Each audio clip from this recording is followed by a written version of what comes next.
Assalamualaikum and hello everyone. We continue Mechanics of Material Chapter 3, which is the mechanical properties of materials. Before this, you already learned in Chapter 1 to analyze the stress of the material, and then in Chapter 2 you already learned how to calculate the deformation of the material, which is a strain. And now in Chapter 3 we would like to analyze, or we would like to see the behavior of the material if you apply the load.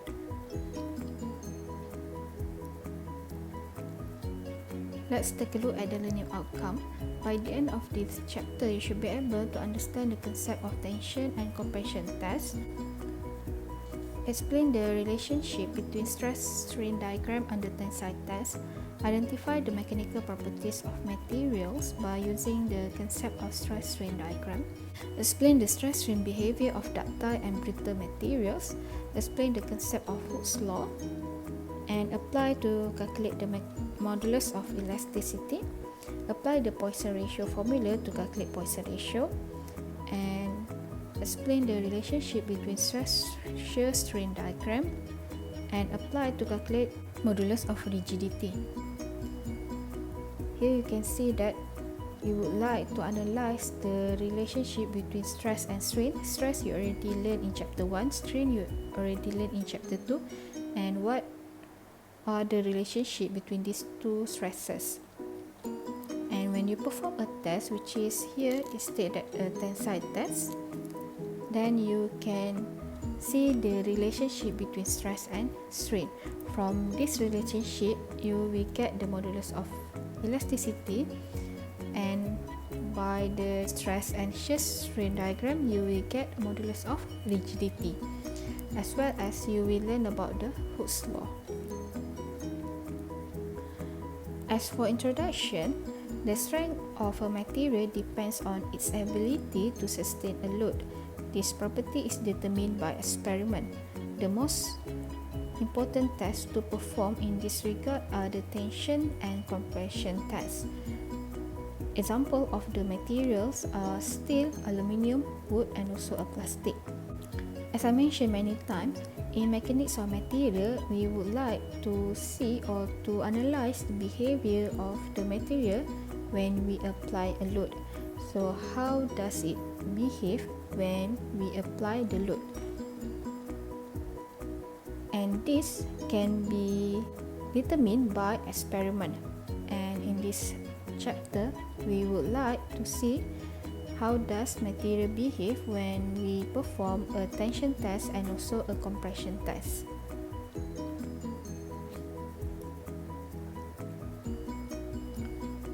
There are two basic tests that you need to conduct to determine the strength and characteristic of the materials, which is a tension test and also compression test. And this is the common machine that we use, depends on your lab equipment. For tension test, you will get the characteristic of the material, while for compression test, you will get the strength of the material. And then what are the relationship between the characteristic and also the strength of the material, you will see in stress and strain diagram. What is tension test? A tensile test, also known as tension test, is probably the most fundamental type of mechanical test you can perform on material. Tensile testing is to pull the material apart until it breaks. This is your machine, then you put your material here. This is your material, and then you pull. And then what happens is the material will break when it reaches the certain state, whereas the material cannot sustain any loads. And from here, you can get all the data, and then you will analyze the data. And for compression test, a compression test determines the behavior of material under crushing loads, it being pushed together. The specimen is compressed and deformed at the various load. Here, for example, this is your cube, then you push until it crush. When it crush, you will get the maximum load that the specimen can sustain. the stress strain diagram. There are two types of stress strain diagram, which is a conventional stress strain diagram and also true stress strain diagram. What are the difference between these two diagrams? For conventional stress strain diagram, a nominal or engineering stress is obtained by dividing the applied load by the specimen original cross-section area. Here you already learned in chapter 1, which is stress is equal to P over A. P is a load, A is a area. And this one will be your y-axis. For nominal or engineering strain is obtained by dividing the change in specimen gauge length by the specimen original gauge length. And here in conventional stress strain diagram, we use gauge length divided by original gauge length. Gauge length, this is, for example, this is your specimen, and you will put a strain gauge here, and the deformation or the displacement you get from this is the changes in gauge length. So here is the changes or the displacement of gauge length, and this is the original gauge length. And this is a conventional stress strain diagram. For true stress strain diagram, it uses the actual cross-section area and specimen length. The values computed from this measurement are called true stress and true strain. We use this diagram since the most engineering design is done within the elastic region only. And for true stress strain diagram, they use the actual cross-section area and also actual specimen length. But for conventional, we use a gauge length. That's the difference. And here the strain will be your x-axis.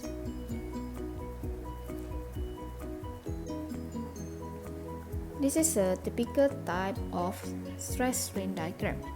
Here you can see that you have four regions, which is you have elastic region, yielding, strain hardening, and also necking. What happened at each region? At elastic region, your stress is proportional to strain. Then when you calculate the slope, you will get the modulus of elasticity. Here it said that at elastic region, stress is proportional to a strain. The material is said to be linearly elastic. Here the slope is a modulus of elasticity, the slope of the graph. And the second region is a yielding.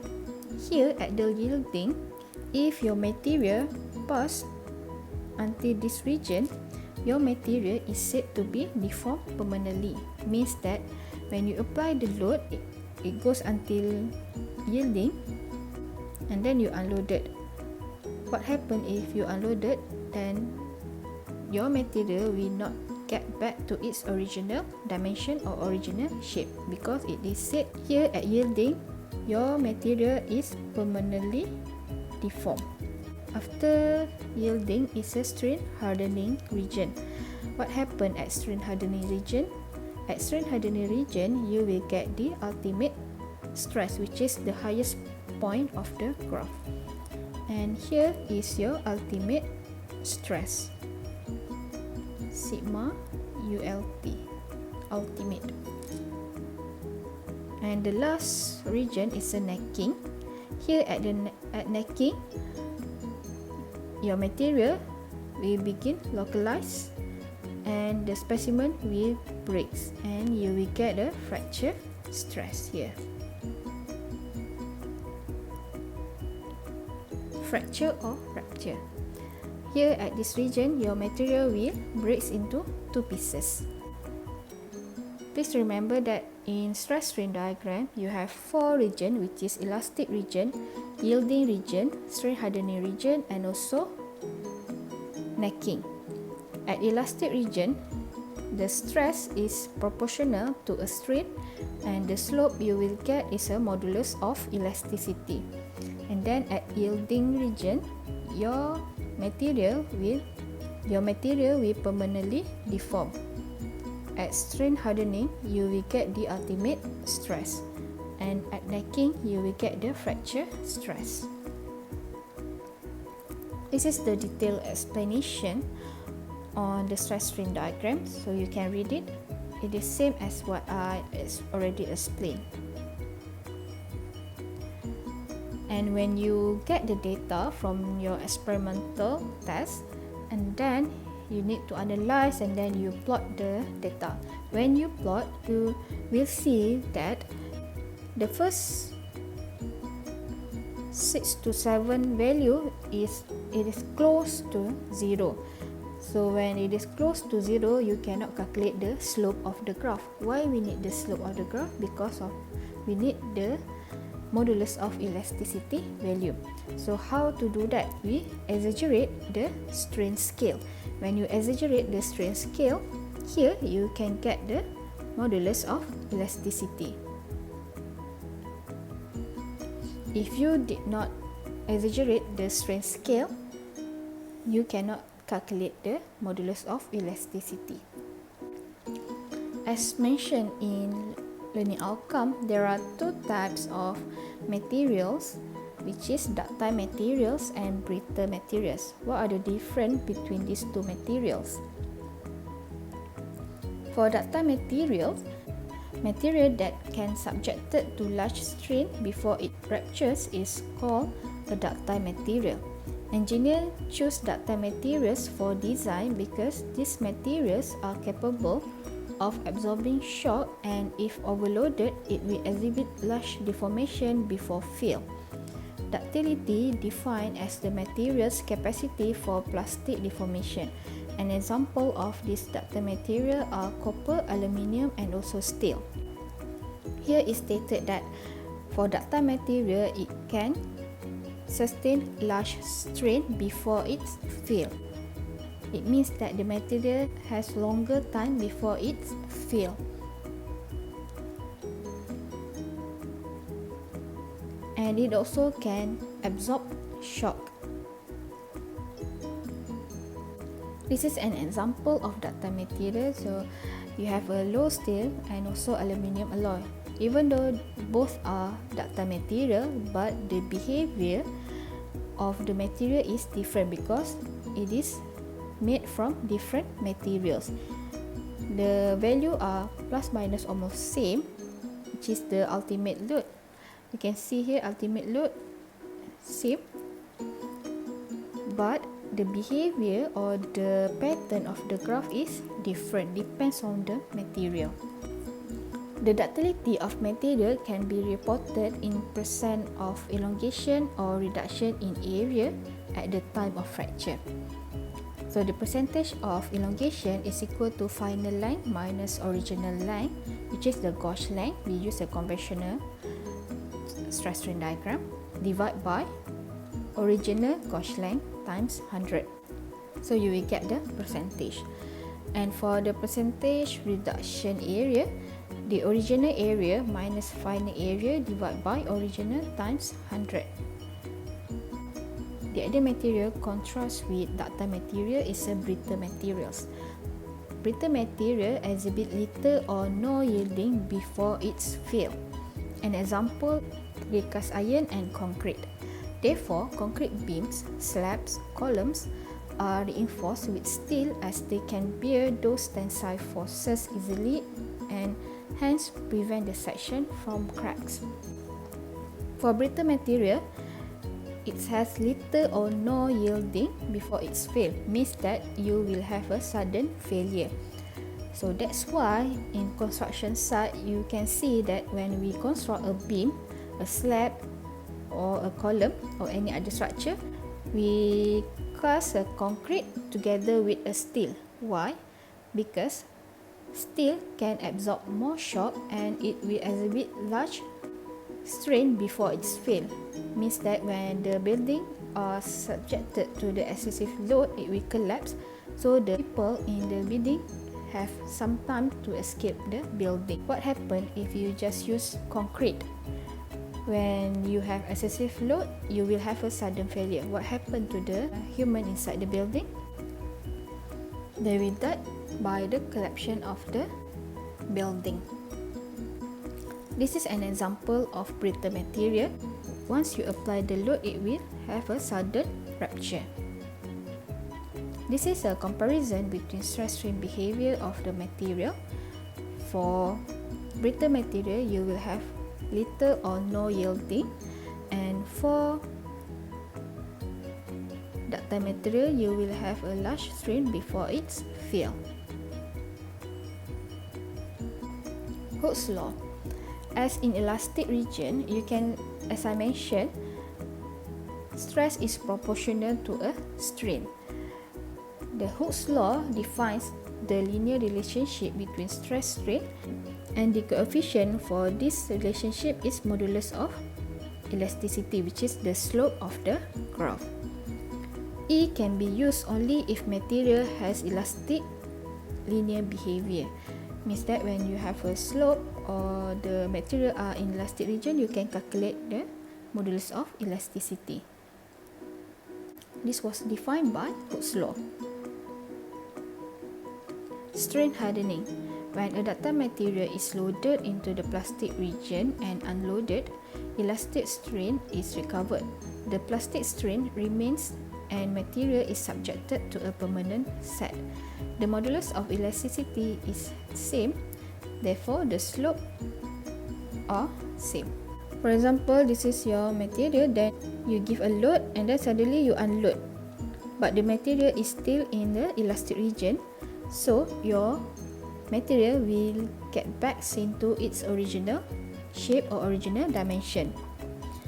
But if you perform a test and then you load your material, and then at this point you unload the material, for example, it is past your elastic region and it is in a plastic region. What happened to your material? It will have a permanent deformation. For permanent set, we draw the parallel line and then we will get the permanent set. The modulus of elasticity for both still same. Strain energy. When material is deformed by external loading, it will store energy internally throughout its volume. Energy is related to the strains called strain energy. Strain energy is stored in a material due to its deformation. This energy per unit volume is called strain energy density. So when you apply the load to your material, it actually stores energy to hold the structure together, but eventually it will fail. From the strain energy, we can get the modulus of resilience. When stress reaches the proportional limit, the strain energy density is the modulus of resilience. So modulus of resilience is actually the area under the elastic region, which is the stress is proportional to a strain. So actually this is a formula to get the area under triangle. So you can see that this is a triangle, then you can calculate the area under the triangle, then you will get the modulus of resilience. Besides, you also have modulus of toughness. Modulus of toughness represents the entire area under the stress-strain diagram, indicates just before it fractures. It is equal to the area under the entire stress-strain curve. And modulus of toughness is said to be the area under the entire stress-strain diagram. And this is example. You can read this example in the lecture notes. For this, for stress-strain diagram graph, we will try to do it by our own so that you can understand more. Here you can read, and from the graph you will get all the values that the question asks, which is modulus of elasticity, yield strength, ultimate stress, and also failure stress.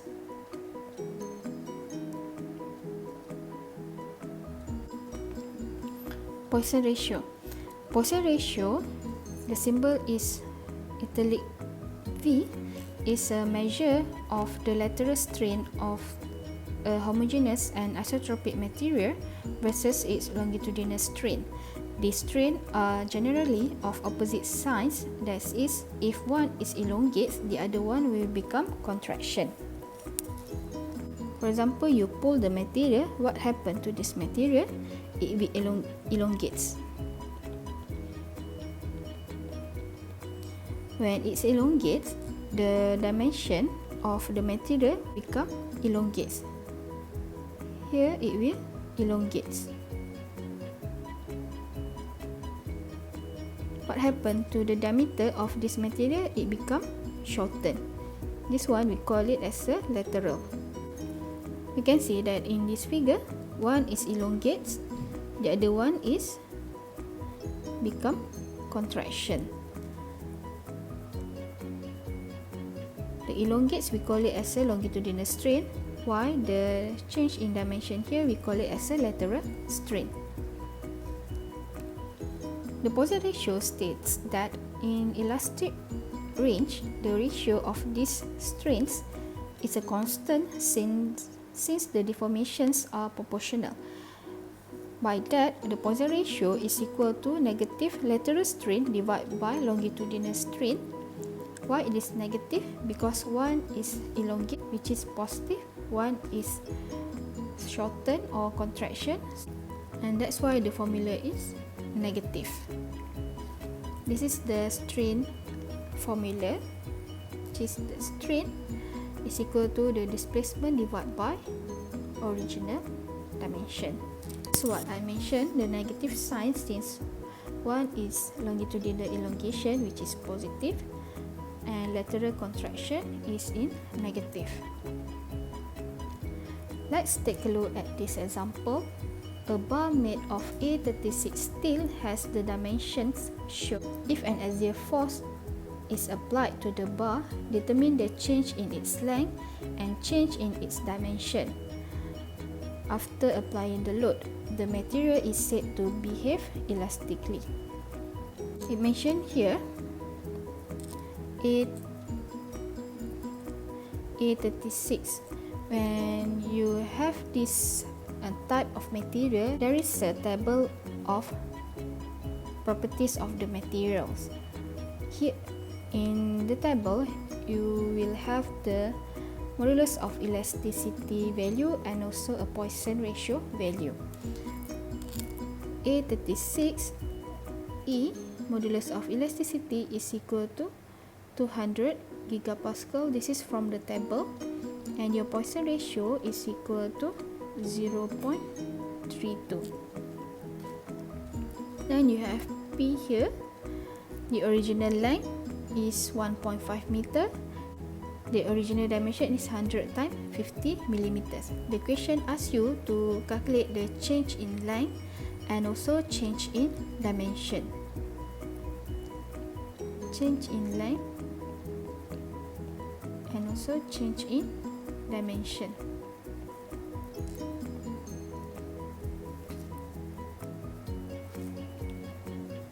Let's do this example.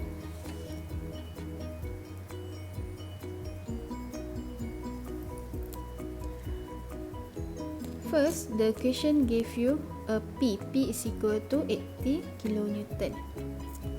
Here I put E is equal to 200 gigapascal. Poisson ratio is equal to 0.32. This is from table.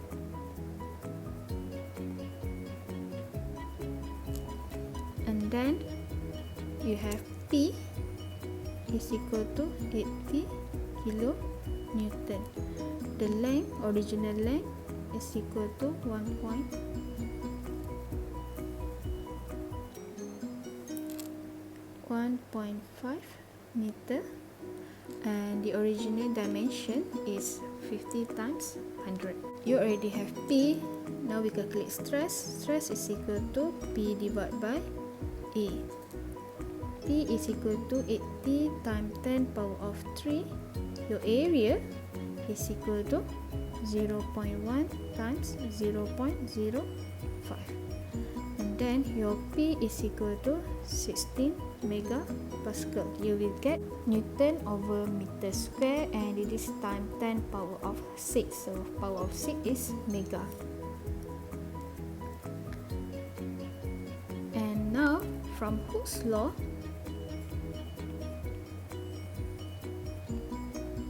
it said that stress is proportional to a strain, and then the coefficient is modulus of elasticity. Stress is equal to E strain. You know that strain is equal to the displacement divided by original length. So the question asks you to calculate the change in length, which is what is this value. So that's why we use a Hooke's law. Original length you already have 1.5 meter. Stress we already calculated, which is 16 megapascal. E from the table, which is 200 gigapascal. From that we can calculate the change in length. From Hooke's law, 16 times 10 power of 6 is equal to 200 times 10 power of 9, this is giga, and the longitudinal strain. Therefore, manipulate the equation, you will get the longitudinal strain is equal to 8 times 10 power of negative 5 meter over meter, because I use meter in area. And then from strain, you know that the deformation or the displacement divided by original length. And then you have 8 times 10 power of negative 5 is equal to the changes divided by original length, which is 1.5. Therefore, the change in length is equal to 1.2 times 10 negative 4 meter. This is your answer for change in length. You already have E. Then from Hooke's law, you can calculate the longitudinal strain, which is change in length. And after that, from the longitudinal strain formula, you can calculate the change in length value.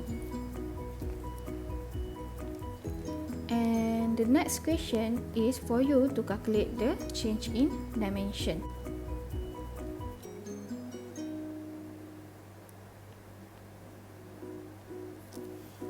And for dimension, you have X and Y axis.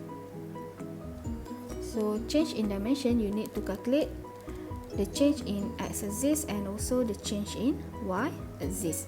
How to calculate the dimension? Remember that the Poisson ratio, one is elongate, one is longitudinal strain, the other one is lateral strain. From that relationship, you can calculate the change in dimension. From Poisson ratio,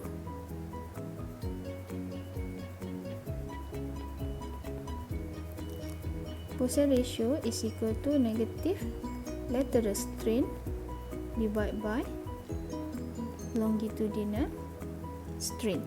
For Poisson ratio, you already get from the table 0.32. Longitudinal strain, remember that we already calculate the longitudinal strain,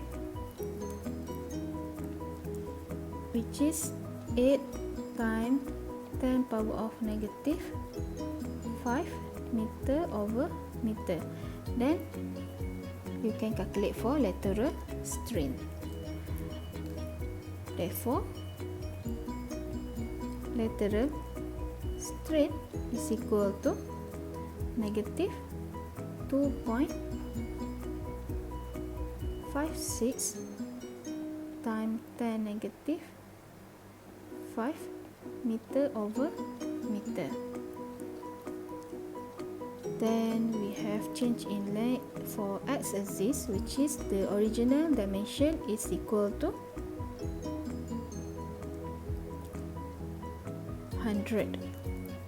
Okay, the original dimension for X is equal to 100 mm, I change it into meter, 0.1 meter.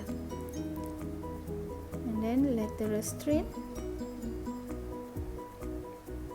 is equal to change in dimension divided by the original x dimension, negative 2.56 times 10 negative 5 is equal to the changes divided by original, which is 0.1.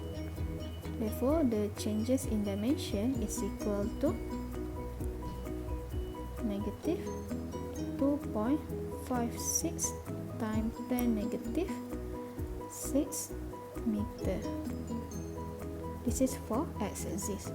For y-axis, the original dimension is equal to 0.05 meter. Same step, negative 2.56 times 10 negative 5 is equal to the changes divided by original. Therefore, the changes in y-axis is equal to negative 1.28 times 10 negative 6 meter. Okay, you have a modulus of elasticity and you also have the Poisson ratio. From that, you can calculate the lateral strain and also longitudinal strain.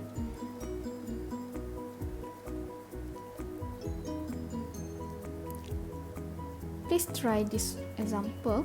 The acrylic plastic rod is 200 mm long and 15 mm in diameter.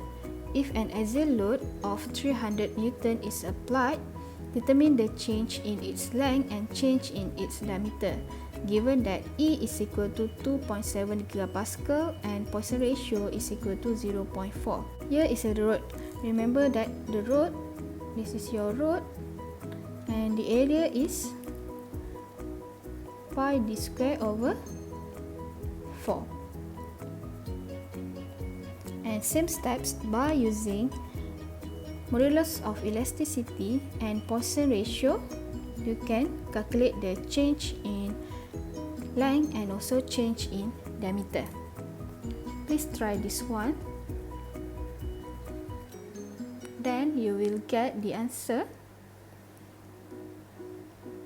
for change in length.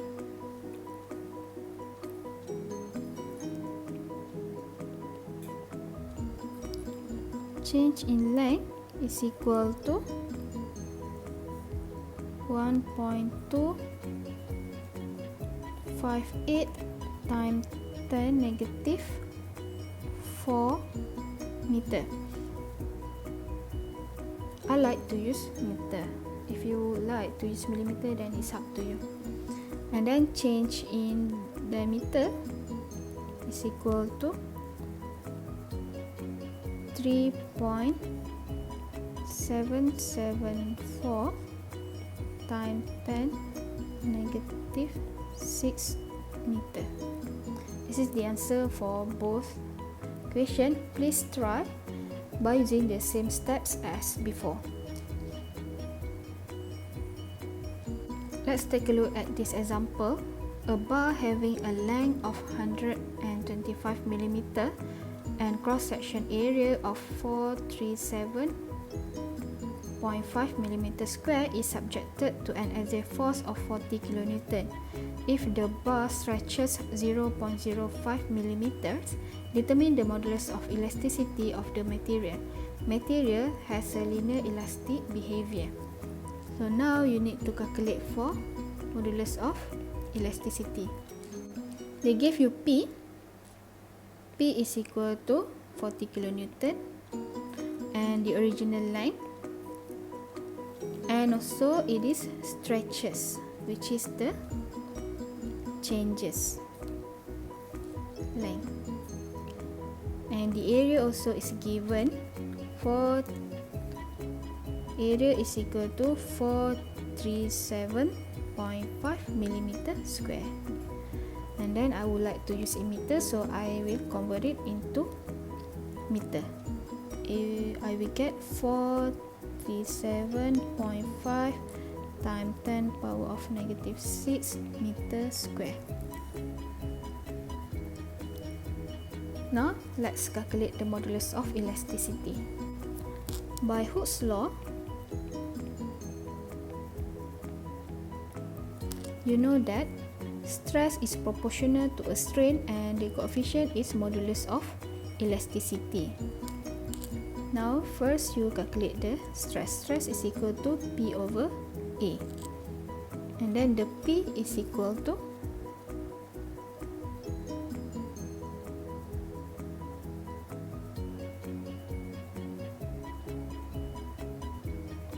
40 kilonewton. 40 times 10 power of 3 divided by area, 437.5 times 10 power of negative 6, then you will get the answer. This is your stress in megapascal.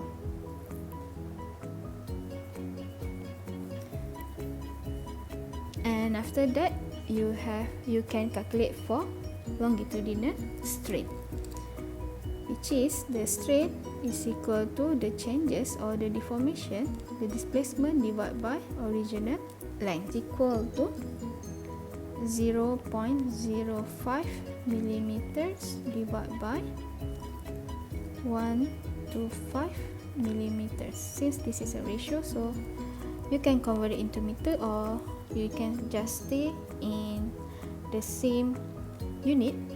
You will get the same answer. That one will be your longitudinal strain.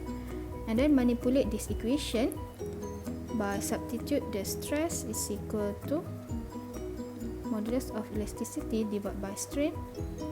From this value you substitute here, this value you substitute here, then you will get this answer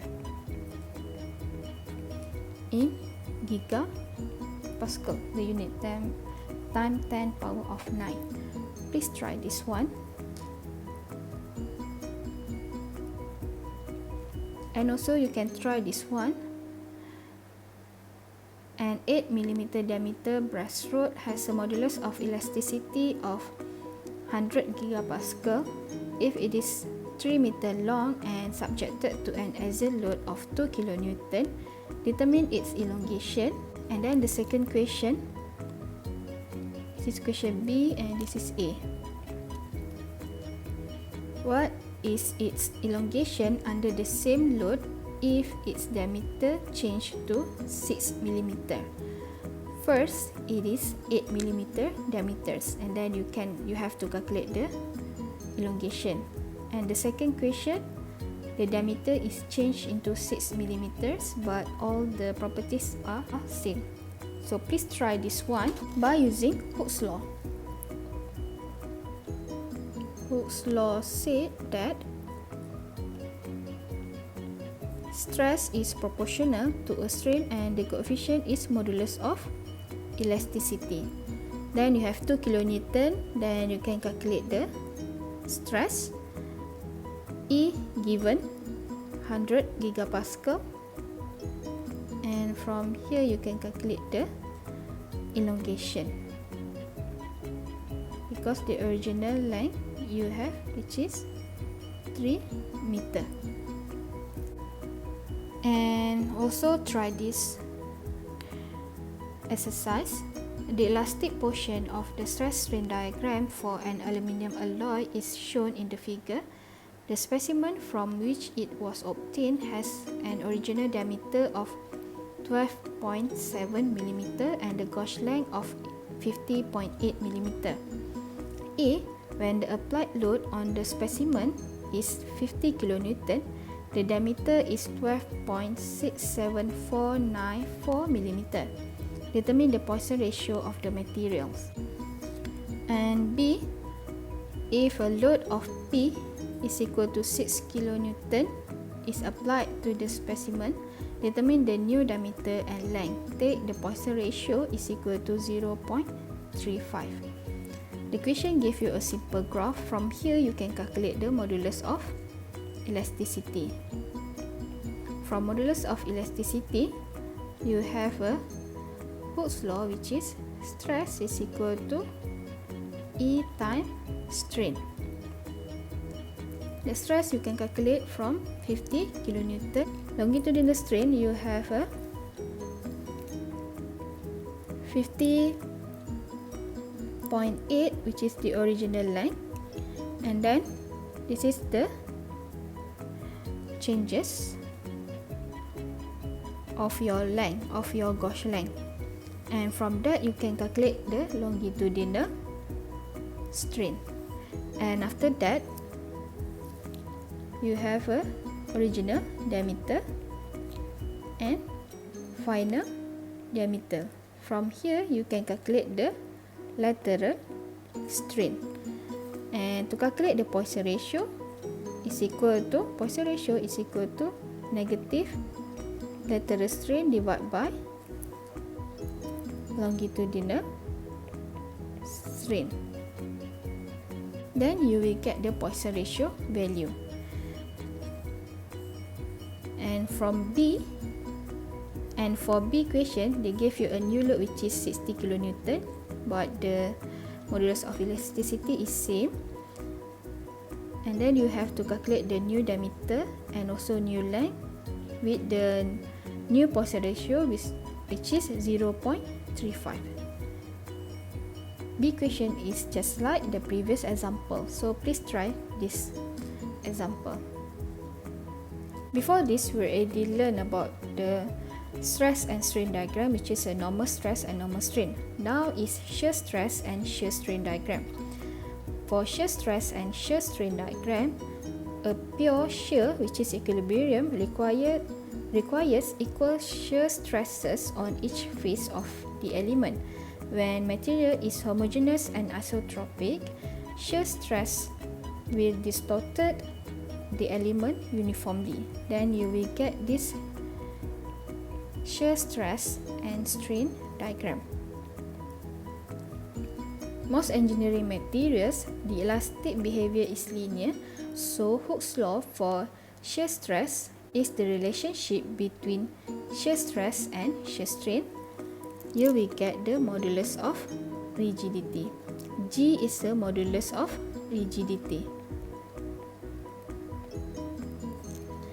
And the relationship between modulus of elasticity, modulus of rigidity and Poisson ratio is given to you by this formula, which is modulus of rigidity is equal to modulus of elasticity divided by 2 times 1 plus Poisson ratio. And this is the relationship between modulus of rigidity, modulus of elasticity and Poisson ratio. And you can read this example about the shear strain and shear stress relationship.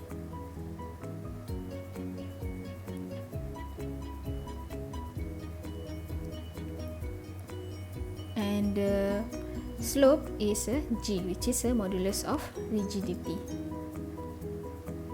And also you will get the proportional limit and also the ultimate stress, shear stress. There are two causes of failure of the material. First is due to a creep and second is due to a fatigue. The failure of material due to creep is when the material support a loading for a long time period. It will deform until a sudden fractures occur. This time-dependent permanent deformation is known as a creep. Both stress or temperature play a significant role in the rate of creep. Creep strength will decrease for higher temperature or higher applied stress. Creep is a time dependent. It will occur both because of the stress of the load and also because of the temperature. The example of creep failure is just like the road. The road is subjected to a temperature which is you have hot and sometimes a rainy day, and Every day you have a vehicle on the road, so it will apply the load to the road, and then it will have a crack. And this time dependent, we call it a failure due to a creep. Creep in bahasa Melayu is rayapan. And material failure due to a fatigue. Fatigue means tired. When material subjected to a repeated cycle of stress or strain, it will ultimately leads to a fracture. This behavior is called fatigue. Endurance or fatigue limit is a limit which no failure can be detected after applying a load for a specific number of cycles. This limit can be determined in the diagram. So if you apply the load repeated time, then your material will fail due to a fatigue. And this is an example. When you're applying load too many times on the cycle, then it will crack and eventually it will fail. That's all in chapter 3. So you already learned about the stress strain diagram, which is you can get the modulus of elasticity.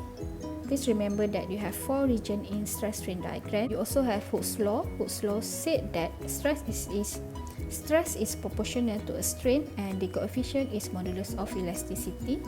And then you get a Poisson ratio. Poisson ratio is equal to negative lateral strain divided by longitudinal strain. And also you have a failure of material due to a creeps and due to a fatigue. And please try to do this graph for stress strain diagram, because usually stress strain diagram will come out in your midterm exam. Please try this one. I already uploaded the lecture note in Kalam, so make sure you download it and try this example. Please draw the stress strain diagram using graph paper. The question already gave you the scale, and the question already gave you the diameter, which is the original diameter, and the length. They give you the load and elongation. How to calculate stress and strain? You know that this is P, so stress is equal to P over A. A you can calculate from the diameter, and the elongation here is a changes. Then you have strain is equal to the changes divided by original gauge length. Please do another 2 table for stress and strain value. After that, you plot stress and strain graph. Strain in X axis, Y stress in Y axis. And then please draw it. And to calculate the modulus of elasticity, you need to exaggerate the strain scale. Here is a new strain scale. After you draw this one, and then you need to exaggerate the strain scale on the same graph paper.